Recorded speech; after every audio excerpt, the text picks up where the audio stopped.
Assalamualaikum. Hari ini nak tunjukkan baju hujan 21 tahun. Cara nak untuk baju hujan tahan boleh guna lama. Salah satunya jangan jemur panas. Jangan jemur tengah panas. Nanti kalau jemur tengah panas dia cepat rufuh. Satu lagi, lepas dah dia kering apa semua tanpa jemur panas, jangan lipat. Buat macam ni. Ni dah 21 tahun. Daripada 2004 sampai sekarang 2005. 2025. Baju hujan. Baju hujan. Untuk tahan lama.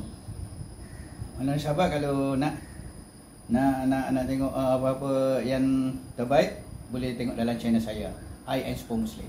Dalam tu kita ada buat misi bantuan 15 keluarga setiap bulan, latihan memanah, niaga budak Kelantan, belajar sendiri dan masakan. Ya sahabat. Ni baju hujan 21 tahun.